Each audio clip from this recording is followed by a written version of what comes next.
Yo Nagata, and welcome to the 48th Annual Symposium on the American Indian. My name is Ashley Carter, Ashley Dawidoa, and I am a master's student here at NSU studying higher education administration and American Indian leadership. And thank you for joining us today.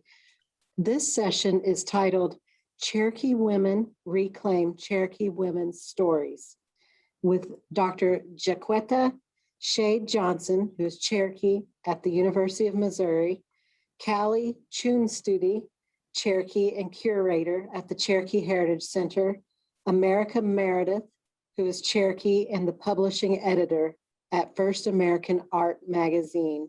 As you probably know, this session is one of many that are included in this year's virtual agenda. Please do take time to visit the website at nsuok.edu/symposium for more details regarding the agenda. All sessions will be recorded and made available to you in the coming weeks. Dr. Jaquetta Shade Johnson is a citizen of the Cherokee Nation and assistant professor of English at the University of Missouri, where she teaches courses in rhetoric and composition, indigenous literature, digital storytelling, and Native American and Indigenous studies. Her research at the intersections of cultural rhetorics, Indigenous studies, digital storytelling, and environmental humanities is primarily focused on how Indigenous communities make meaning through rhetorical, embodied, and storied relationships with the land. She currently serves as chair of both the 2020 Conference on College Composition and Communication, CCCC, nominating committee and the 2020 CCCC Tribal College Faculty Fellowship Committee, in addition to serving on the editorial collective as a founding editor for Spark, a 4C4 equality journal, which is a digital open access peer-reviewed journal addressing activism in writing, rhetoric, and literacy studies. Callie Chunestudy is a Cherokee Nation citizen and currently holds the position of curator at the Cherokee Heritage Center in Tahlequah, Oklahoma. She earned her bachelor's degree in fine arts from Northeastern State University. Callie is a member of the Southeastern Indian Artists Association, SEIAA, and she serves both as secretary of the Tor Tahlequah Council and as vice president of the Arts Council of Tahlequah. A longtime resident of Cherokee County, Oklahoma, she actively participates in the cultural arts, tribal tourism, and environmental protection of her home and surrounding areas. America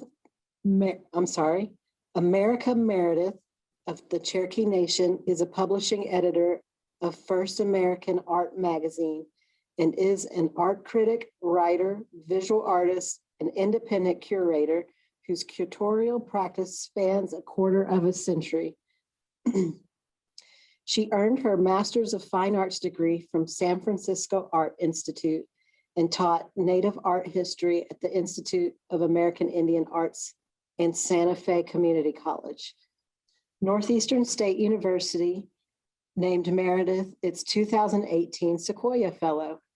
Based in Norman, Oklahoma, Meredith serves on the Cherokee Arts and Humanities Council Board, Jacobson's Foundation Board, and the Collections and Acquisitions Committee of the First American Museum. So thank you, and without further ado, we welcome Cherokee Women Reclaim Cherokee Women's Story session. So, do I go first, or how should we do this? I think we had you on the docket first, if you don't mind. Okay, sure, no problem. So it'll take me 5 seconds to share the screen effectively. There always has to be the awkward moment. So I'm really happy to be here. I'm so sorry to not be able to be in Tahlequah right now because it's the most beautiful time of the year. April in Tahlequah is amazing. And my two fellow speakers and the conference is housed in Tahlequah, which of course is the current tribal lands of the Cherokee Nation and United Kituwa Band of Cherokee Indians, and the ancestral homelands of the Wichita and affiliated tribes and the Caddo Nation. I come to you from Norman, Oklahoma, the ancestral homelands of the Wichita and affiliated tribes and historical territories of the Muskogee Creek and Seminole Nations. So I'm really grateful that I can be here. I'm still letting people in, which I probably don't need to be doing. And today I just want to give you a quick snapshot of Narcissa Chisholm Owen, who is a complicated figure. And I think sometimes when you present about someone, you're like, yes, this person is great, we should emulate them. She's complex. And I mean, she's definitely gained privilege through, means that is part of our history that maybe we don't want to discuss. But I think my thesis would be that we have to look at our own history. We can't package it to fit it into what other people think Native art history or Native history should be. So, and I love presenting to Cherokee audiences. I saw some of my cousins listed in the participants because you guys can correct me. A lot of these things I'll mention today, you all know more about than me. So that's totally fine. And we have a lot of time for exchange in them. And questions back and forth. So Narcissa Chisholm Owen is an early settler, an old settler. She wrote this memoir that is amazing. She self-published it in 1907. So she is known as a literary figure. She's much less known as a visual arts figure. And she is known for wildly embellishing her family stories, which you guys I definitely have relatives that do that. So she kind of declared herself queen. She's not an Indian princess, she's a queen, which, that kind of ambition and self-representation, I think sometimes isn't questioned when men do it. It's definitely questioned when women do it, but she definitely had a flair for the dramatic. So she declared her father, Thomas Chisholm, who died when she was very young, when she was 3-4 years old, the last hereditary chief of the Western Cherokee, which is simply not true. He was a third chief of the Western Cherokee. And she was born shortly, 7 years before the Trail of Tears. So she does remember the arrival of her fellow Cherokees coming into what was, what we now know as Oklahoma, which was later to be Indian Territory. At the time of her birth, it was considered Arkansas Territory. And I know many of the people in the audience are much better versed about that than I. European American mother, Cherokee father, and we know most of the family stories are very complex at this time period. Her father did have a clan, which is long hair clan, Anigaliwi. And she's constantly written off as assimilated, but I wish we would hold off judgment. Certainly she did function in mainstream society, but she very much cared about her Cherokee heritage too, as well, and her Cherokee people and advocating for Cherokee people. So as we know, the Cherokee Nation had a free and compulsory public education, in the 1800s. But before this, there was Dwight Mission School, a Presbyterian mission that many of you guys have probably visited. She was able to attend there and started schooling there, Mosey Daniels School. Then she went off to Indiana, and they actually can't pinpoint the women's college she went to, because there's two possibilities. And then Fayetteville Female Seminary, which of course in Issue has Seminary Hall, where she later taught the Cherokee Female Seminary, which I was always taught was the first female seminary, Institute of Higher Learning west of Mississippi. Fayetteville Female Seminary, the buildings I understand still are part of a historical site, a home, but it was started by John Ridge's widow and then the teacher for their children. So after John Ridge was assassinated, that was the price for paying the treaty, the land cession treaty.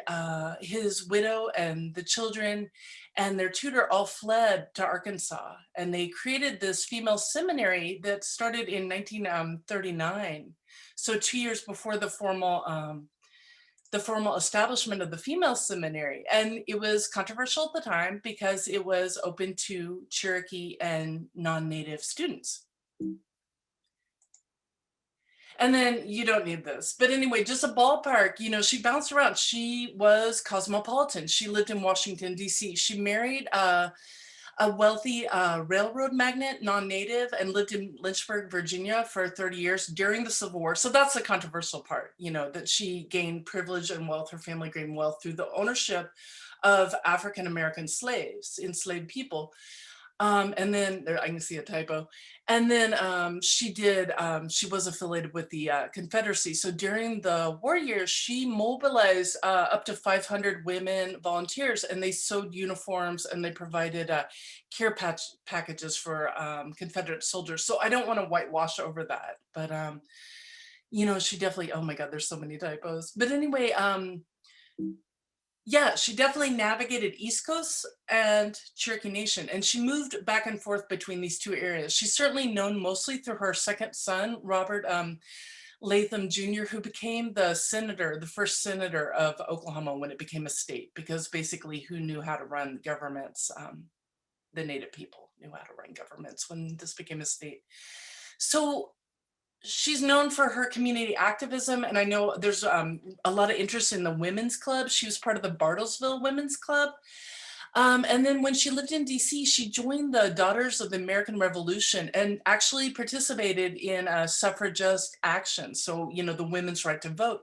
And the suffragists, I'm trying to use the proper term just, because in the United States it's just, suffragette is United Kingdom.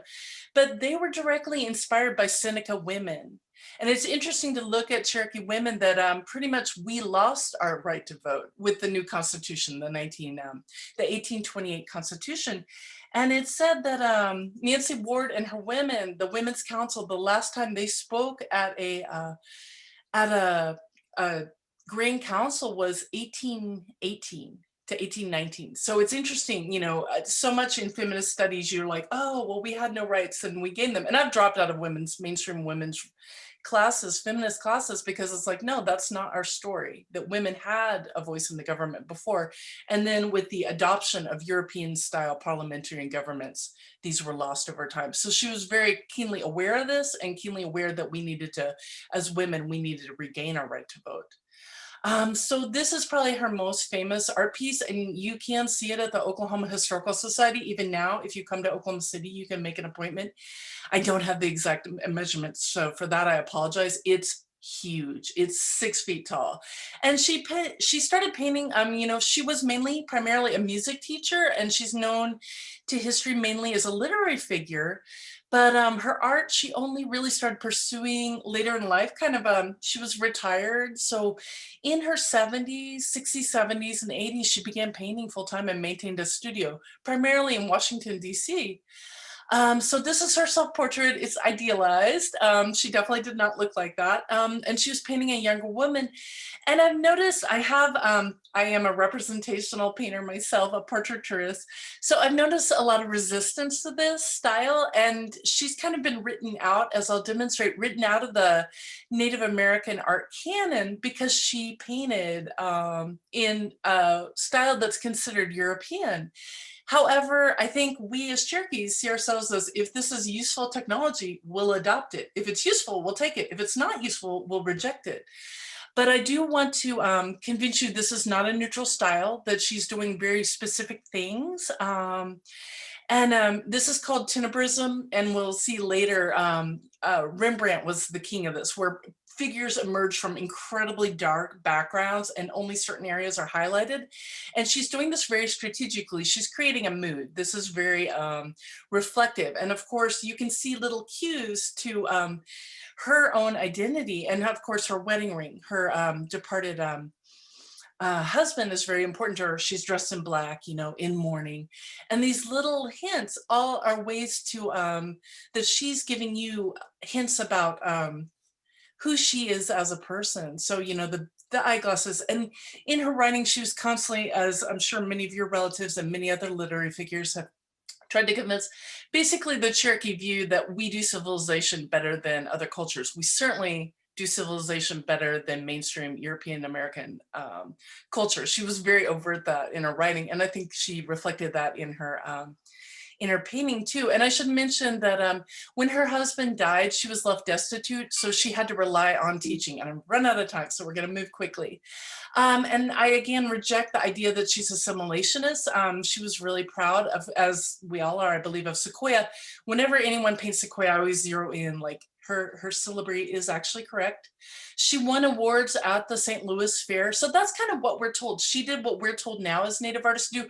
Go get a mainstream education, go show in non-Native venues and succeed in non-Native venues and portray the world. And she did that. And she's been written out of history because she didn't paint the sanctioned flat style of the 20th century. So she painted Cherokee portraits and non-Cherokee portraits. And famously, Thomas Jefferson, his descendants. This is a series of 7. This won the award. And during her own lifetime, before she passed on, she was actually profiled in the New York Times, which is really extraordinary. And this is this larger in life mythos that she created for herself. She passed on. This is her book. All right. Yeah, I was really like, I'm not going to run over. So I think I don't want to praise her as this morally wonderful person, but I do want to just include her as much as possible in discussions because she greatly complicates a very simplistic view we have of the trajectory of Native American painting. So that's it. Thanks.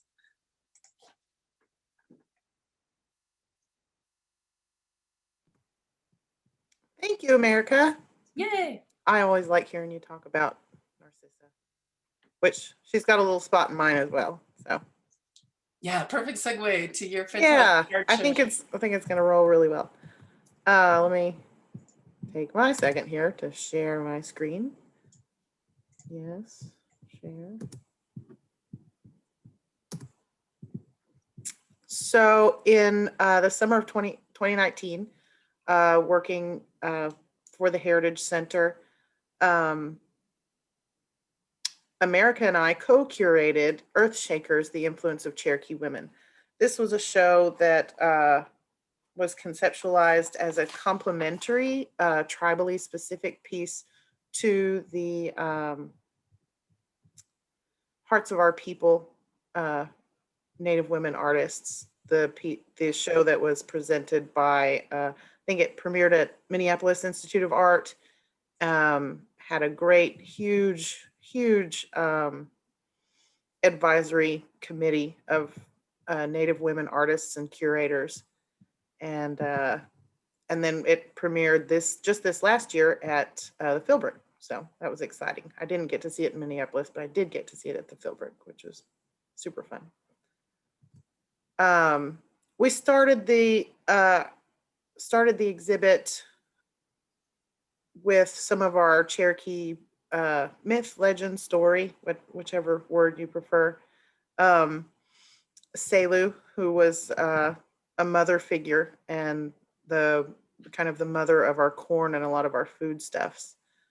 We included stories, artwork, practices, and also people's like civil and social accomplishments as well, all Cherokee women. We had Mary Golda Ross, who of course worked for NASA, was our first female Native American rocket scientist, basically. Wilma Mankiller, of course, our female Cherokee chief, Narcissa Chisholm Owen, as well as many other fantastic Cherokee women. We also included a lot of artists. So, and what I like to think about when I think about telling women's stories and the artwork of Cherokee women and the history of Cherokee women is that it's all perpetuated through our stories, through our artwork, and how it travels down through the generations. And so we learn from our previous generations of women, and that's how we perpetuate it into the future, which also includes a bit of environmentalism, which is something that I'm fairly passionate about as well. A lot of our cultural practices are based on what we can gather from the earth. So I've got just a few examples here. We've got our basketry, our round reed basketry, which can be made from brush, honeysuckle, root vining plants, We've got some flat reed basketry here, which is wood splints and river cane. And then speaking about things, about these practices coming down through family ties generationally or even through mentorships. Betty Scraper-Garner and Vivian Garner-Cottrell, mother and daughter, are both Cherokee National Treasures through from the Cherokee Nation, who have revitalized flat reed basketry in the Cherokee Nation in Oklahoma, Cherokee Nation in Oklahoma. Here's some round reed basket makers, Bessie Russell and her two daughters, Teresa and Vicky. Pottery, Anna Mitchell really revitalized traditional Cherokee pottery making in Oklahoma. She worked with the Smithsonian Institute and the Eastern Band and taught herself how to gather the clay and remake. She did some reproduction pottery as well as some of her own styles that she then taught to her own daughter, Victoria Mitchell, and of course our wonderful Jane Ostie, who is a Cherokee National Treasure. Just a few. I really like Anna Mitchell, so I put quite a few pictures of her in here. We also did an exhibit on Anna Mitchell in the fall and winter of 2016 and 2017, which was really exciting. And we got to showcase her teaching herself this pottery and then teaching other people. And we got to showcase quite a few Cherokee potters in this show. It was really exciting. There's Victoria and Jane. I would say probably her two most prolific mentees that we know of. And of course, oh, now we're on to feather capes.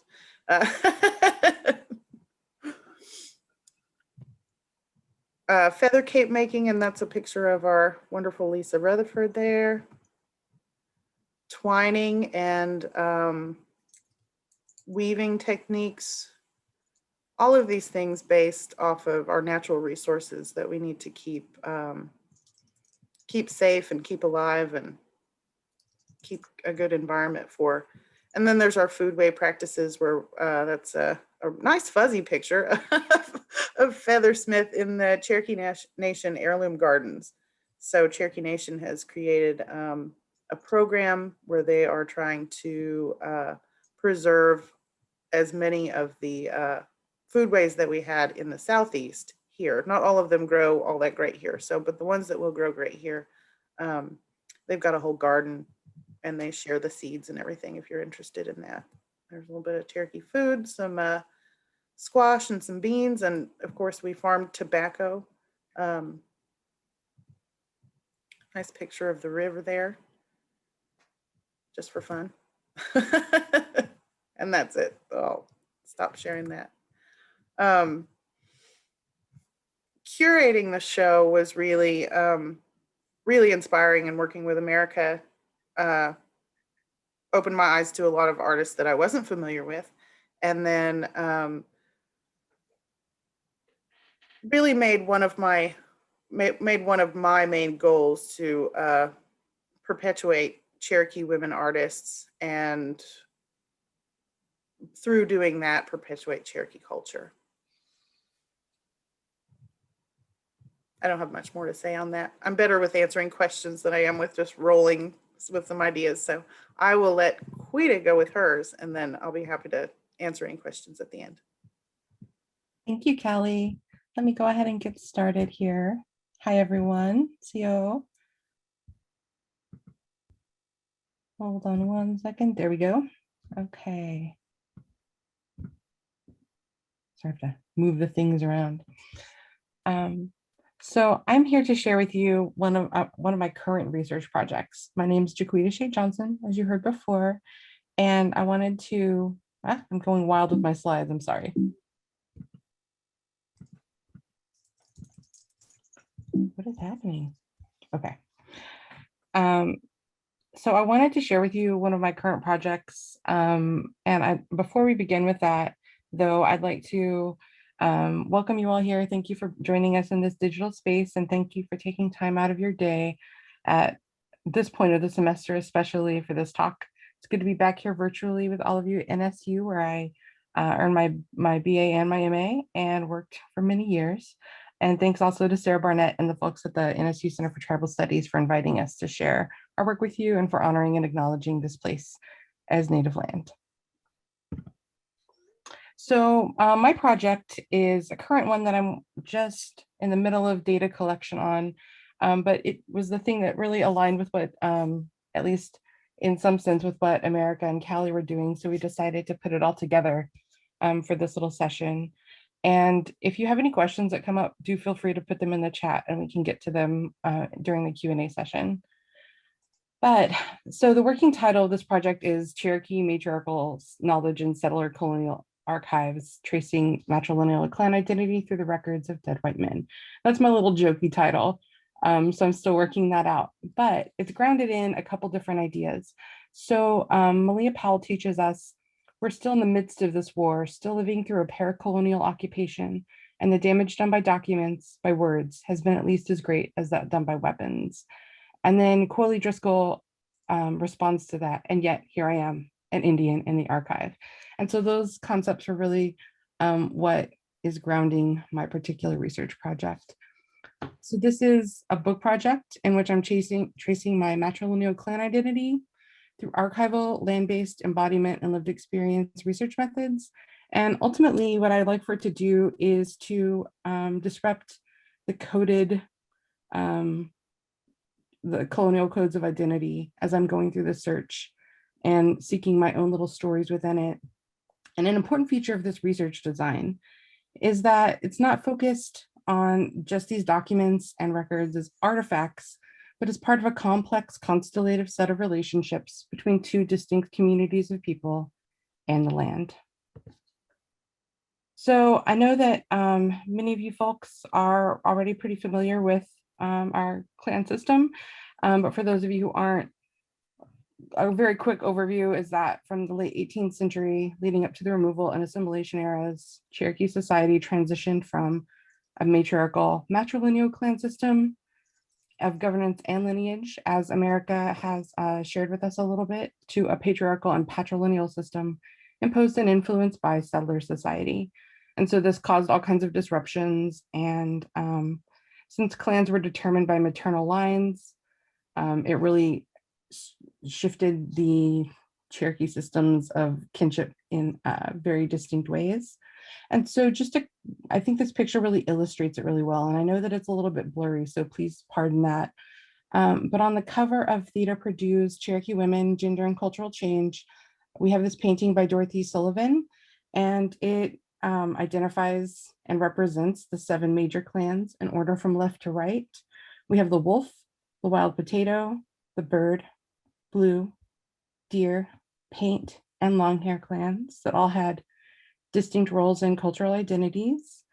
And some folks know their cultural stories through family stories, but that wasn't the case for me and my family. And before I get into that too much, I wanted to also take a moment, because I know that this is a big ordeal and that DNA is such a complicated thing in connection with Indigenous identity. And so I wanted to sort of preemptively just check in about that and to address that the popularity of these DNA tests, 23andMe, Ancestry DNA, et cetera, tend to permeate our social consciousness.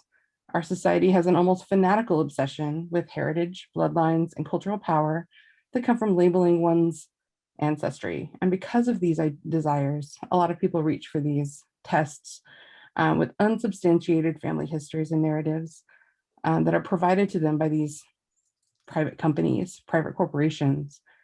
The issue is that DNA tests can verify or validate claims of indigeneity as seen as well-known declarations like that of Elizabeth Warren, but it's a major problem, and that was very problematic in and of itself. But the data represented here reduces categorization of Native identity to a monoculture that doesn't distinguish between tribal regional affiliations, descendancy, or realities. So it's a big issue. And so sometimes people ask me, why are you doing, why don't you do DNA tests about it or something? And it never quite, like, I always have to sort of push that out there. So I wanted to go ahead and begin with that. I wanted to share with you very briefly, I know we've got a short time here, my research story. Malia Paul teaches us, when I say story, I don't mean for you to think easy. Stories are anything but easy. When I say story, I mean an event in which I try to hold some of this complex, shimmering strands of a constellative epistemological space long enough to share them with you. When I say story, I mean theory. So for me, for the last few years, I've been working with my mother to trace our genealogy, and unlike many folks who are tracing Cherokee descendancy for genealogical evidence, it's usually for purposes of enrollment, but that's not the case for us. We're both enrolled tribal citizens. And so for us, this is really about interest in our clan and sort of just looking back and tracing this matrilineal line. When I was young, my great-grandmother often told me stories about our family and about her mother, but I don't recall ever hearing anything about our clan. And she may have known it, but it never made its way to my mother or me. And so a few generations back, this woman at the bottom right hand of this little collage here, she died young, leaving the woman above her, who is her daughter, even though like there's an age difference that kind of makes that look different. But it's during this time that I think, and in between these generations, that I think this was lost, but we're not entirely sure. My father knows his clan identity, and due to a series of policies in the early 1800s, they're part of the process of transitioning, i.e. assimilating Cherokee society. I could simply just claim that connection to the Wolf clan from my father's side. But yet I come from an unbroken line of Cherokee women. And so I'm engaging in this work of recovering and reclaiming that ancestral knowledge. For me, I have these research questions that I wanted to share with you. What's my clan identity? Can I find documentation of it? What does it mean to seek this identity in federal records? In the patrilineal, patriarchal nature of this record keeping, how can I recover an identity that isn't generally recorded in these documents? If the knowledge is obscured in the records, what other sorts of Cherokee matrilineal and matriarchal stories are erased in these documents? And what does it mean in relation to my ancestors' histories and shifting relationships with the land? I'm guided in this work by Deborah Miranda, who is from the Estelan Nation of California and also Chumash descent. And she traces her ancestry through a series of different ways, but also alongside it, she traces the colonial violence that was enacted towards her family by the California missions and that trauma that follows them throughout the generations. And at the end of it, she says that it's been painful dreaming of starved destruction, starved children, bones that cry. But at the end of it, I feel voices present that the world hasn't heard for a long, long time. Voices telling the antidote to lies. And so for me, let me go back a little bit. This project offers a critical interrogation of this Indigenous identity rooted in cultural practices of affiliation, community, relationality. And in doing so, I use a methodological framework that is informed by cultural rhetorics. And so Andrea Riley Mukovitz, who is Anishinaabe, teaches us that a cultural rhetorics orientation rejects the idea that everything's a text to be read. And so instead engages with material, embodied, relational aspects of research and production. One engages with texts, bodies, materials, ideas, or space, knowing that these subjects are interconnected to the universe and belong to a cultural community with its own intellectual traditions and histories. And so for me, as I teach in my own cultural rhetorics course, story, relationality, embodiment, and materiality are key concepts in this scholarship.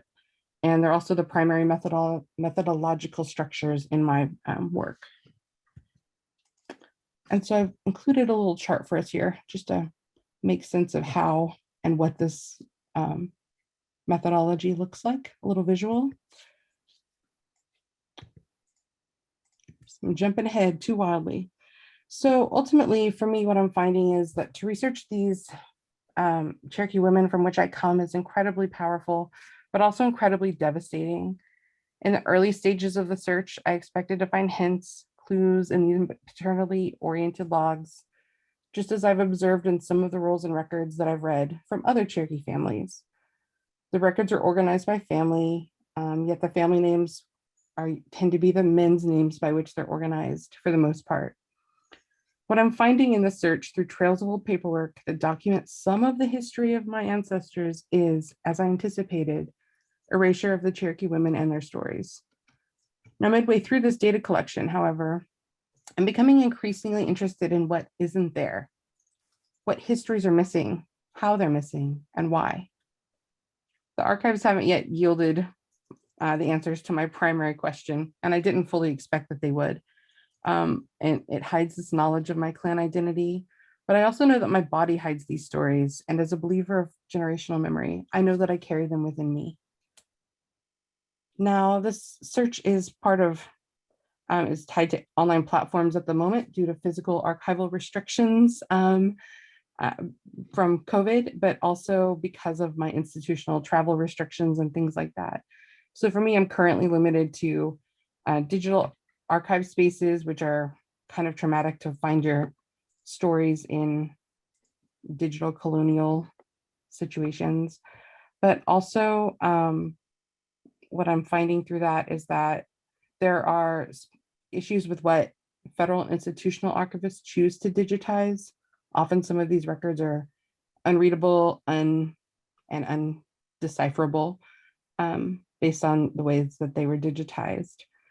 So for me, I'm using this research to kind of think about what it means to be a cultural rhetoric scholar, focusing on relationships between cultures and bodies.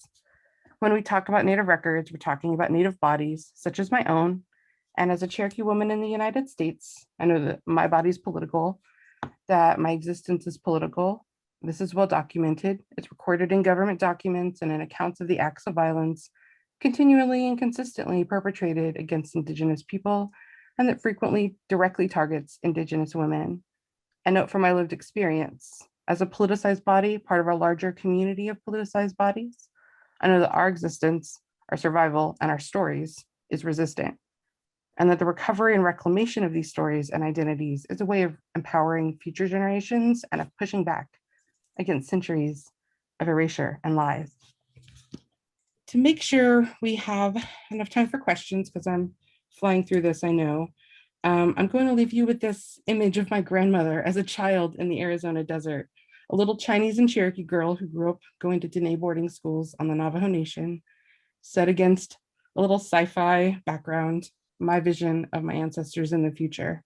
And this reminder from Chickasaw poet Linda Hogan: you are the result of the love of thousands. Thank you.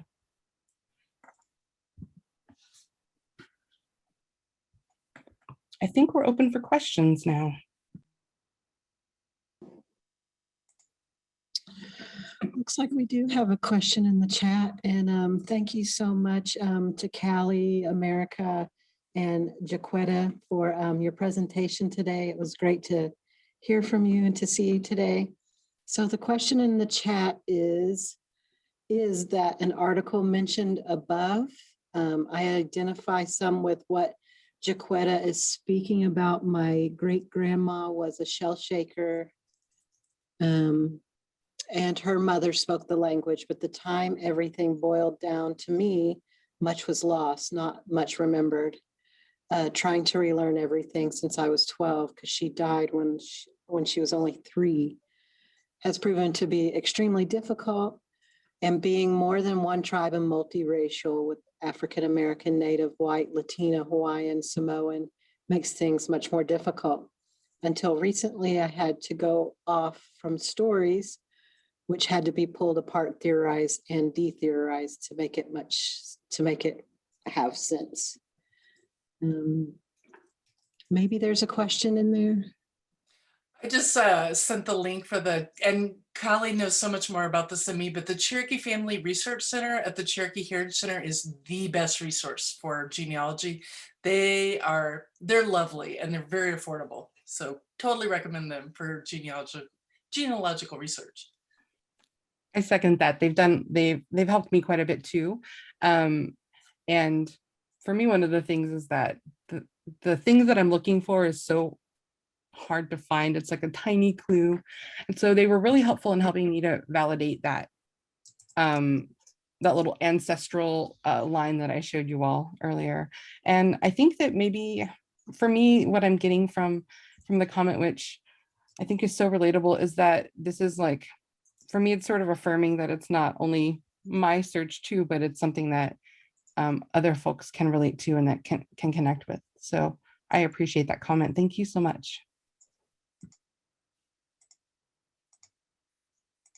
And I put a link for Emmett Starr. So he doesn't mention every Cherokee that ever lived, but if your family happens to be mentioned in his book, which is completely online, so that's very convenient, he's really good about listing clans. Yeah, I've had that. I've been looking through it as well. And I think that I'm not finding any of the information that I'm looking for in like my direct. So now I'm sort of like branching off and looking at sisters and aunts and trying to like see what I can find in those little branches and to see if that can help me. But those are really great resources. I do agree. And I'm just putting in a little warning, like everything, you know, I mean, he wrote that, he began in 1917, so everything is not exactly perfect, you know, so please forgive him his mistakes. We all do, right? Yeah. Getting a lot of. You're muted, Callie. Yeah, the host muted Oh, us. but Jean is really great. But I will just mention that the Heritage Center Genealogy Research Center is online only right now. So you can go to the website. It'll give you an email link. But we are working on a brand new research facility, hopefully, fingers crossed, open in the summer. So which will include not only the Genealogy Center, but also our archives and collections. So we'll see. We'll see if that, hopefully we can stay on timeline with that. And until then, if you're looking and interested, aside from the Heritage Center, there is also a genealogy center in the Muskogee Public Library that has hard copies or microfiche copies of all the applications and a bunch of different materials that are kind of hard to find digitally. So I think between all these, you can maybe start to piece it together. Sorry, thanks. Sorry. I was like reading the chat. So yeah, J Rabbit asked the $1 million question that I bet every single person here totally disagrees on, but we can go there. Like, when are you able to claim to be Cherokee? So I regard there's 3 Cherokee tribes. There's organizations that claim to be Cherokee tribes, but there's 3 Cherokee tribes, and those are the Cherokee Nation, the United Kootenai Band of Cherokee Indians, and the Eastern Band of Cherokee Indians. So if you're enrolled in those tribes, my understanding is then you can claim to be Cherokee. And if you descend from those tribes, if you're like, oh, well, my grandfather is, but I'm Eastern Band and I don't have the blood quantum, then you just simply say descent. I'm of Cherokee descent, or I'm of Cherokee ancestry. So citizenship and ancestry are 2 different things, but I think people really respect and understand, you know, that there might be very legitimate reasons why you may not be able to enroll, but. Certainly, I definitely agree with that. What? No, people agreeing on identity? The hot button issue. I think we have time for another question or 2. I think we're slated to end at 11:50. Oh, 7 minutes. Good luck.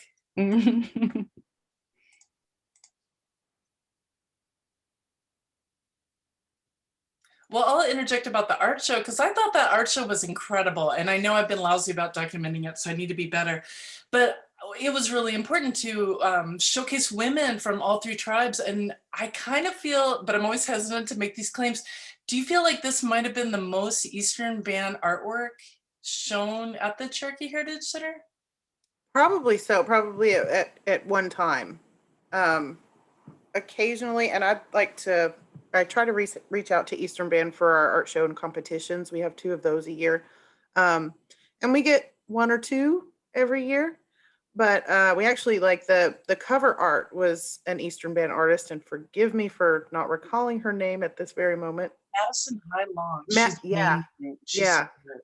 and Yeah. does fantastic photography there. And so we really, that's one of the things I would like to see quite a bit more of, is more, because Cherokee Nation just has a higher enrollment rate. I mean, we just have a higher citizenship. Um, we see a lot more Cherokee Nation art, but it is a goal of mine to work with more Eastern Band artists and more United Kituah Band artists, and bring those to the forefront. We don't want those to get lost in the mix. And this is the first time I've ever worked with historical artwork. So I didn't realize you could just ask collectors, like, can I borrow your art? And oh my God, people loaned us amazing historical artwork. They really did. Yeah, often people are actually, I was surprised as well when I started curating, not just for artists, but yeah, curating historical artwork and things like that. How willing people are to share their artwork. I think they're excited to have it be seen somewhere outside their living room. That was such a beautiful show, you all. I'm so grateful that you did that and that you shared it with us. It was so impactful. I think I went through like 20 times. Yeah, I'd like to expand on it, and it was Yeah. really I did see a lot of people come through multiple times. And Summer Brown in the chat works at the Museum of the Cherokee Indian and put in their contact. So it Wonderful. sucks that COVID kind of put everything on hold, but the Museum of Cherokee Indians in Cherokee, North Carolina added a changing gallery, which Lambert Wilson helped fund and support that. But that changes everything to be able to have community curated shows. So something to look forward to when you go back to the Koala Boundary, for sure. Yes, we are actually opening a new exhibit. So I don't know. Yeah, we're actually opening a new exhibit at the end of May. So hopefully folks can take a look at that. It's going to be Cherokee artists featured from both Cherokee Nation and Eastern Band. Oh, cool. And then we got to get you guys some Kituah Cherokees to show too. I know, we would love to have work from all three represented. So hopefully that can be something to work towards in the future, for sure. Summer, send me an email, or I'll try to grab yours out of here before it disappears on us, and I can hook you up with some Kituah people. Wonderful, that would be great. And you all know about the John Hare Cultural Center. Ernestine Berry, who's an amazing artist in her own right and also a wonderful researcher, she's the director of that. So the Kituahs have their own cultural center. So I always figure the cultural centers are kind of the embassies, that they're created to deal with the outside world. Like a lot of time people will come with questions and ask the chief of a tribe, and like, don't do that, they're busy. But the cultural center, like, they have receptionists, they'll answer a phone call. And then we have 2 minutes, so I'll try to be quick as possible, but this year is so exciting, and other people have probably brought up, this is the 200th anniversary this year of Sequoia introducing his syllabary to the Cherokee National Council. So I know Roy Boney Jr. here in Oklahoma, he's curating hopefully a show in Arkansas and Oklahoma, but then the Asheville Museum in North Carolina is curating a show celebrating 200 years of the syllabary. So yeah, actually I'm so sorry. No, you're fine. More that is actually in collaboration with our museum here. So good, it's actually going to be shown 6 months here at the museum in Cherokee, and then 6 months at the Asheville Art Museum. And it explores the syllabary and contemporary art. So that's actually the exhibit that we're working on now that's going to debut at the end of May. That is fantastic. So for the artist, an entire year of being exhibited, that's a lot of bang for your buck. The people really get to see it. Yeah, and we've got every one of the Cherokee Nation cultural tourism sites is going to be doing a piece. They've debuted Sequoia, an American Icon, at the History Museum, and then the other museums, of course, there's Sequoia's Cabin, which is always about Sequoia, 100% of the time. But there's going to be, at his home, there's going to be a little piece about, they're calling it, I think, like his final journey, as much as we can kind of research we can gather on him going to Mexico. And then in between that, we've taken Talking Leaves to Pixel. I say we, I didn't have much to do with it other than sending some information. The Talking Leaves to Pixels exhibit that was at the Heritage Center in 2016, end of 2015, early 2016, is being reformatted and split into two and will be put into two other cultural centers. So all of the cultural tourism sites are going to be highlighting Sequoia this year as well. And I guess this is our last minute, but since we're reclaiming Cherokee women's stories, Sequoia's daughter, Ayoka, was there at the council. So she was very much a part of this, even though she was young, a child. But yeah, a Cherokee woman was very much involved in this. And we've got a great sculpture of Sequoia and Ayoka by Annesley in the History Center right now. And it's so precious. It's a small bronze, but Sequoia's like riding in the sand in syllabary and she's sitting next to him. It's the nicest little thing I've ever seen. I think we're probably at our time, but thank you all so much for joining us. We're so happy you were here. Yes, thank you guys. Thank you. Cheers. Well, thank you. Yeah, Widow, thank you to our presenters for presenting today and sharing their time. And thank you for joining us on this Zoom virtual platform. We want to ask you to take a moment to follow the link in the chat. It should say forms.gle. We really appreciate and we really want to hear what you think of the session, and this feedback will help go to getting our sponsorship and continuously improving the symposium for next year. And we hope you join us next year, as today is our last day. Let's see, and yes, please join us in 9 minutes for the next session. And thank you for joining us and hope you have a great day.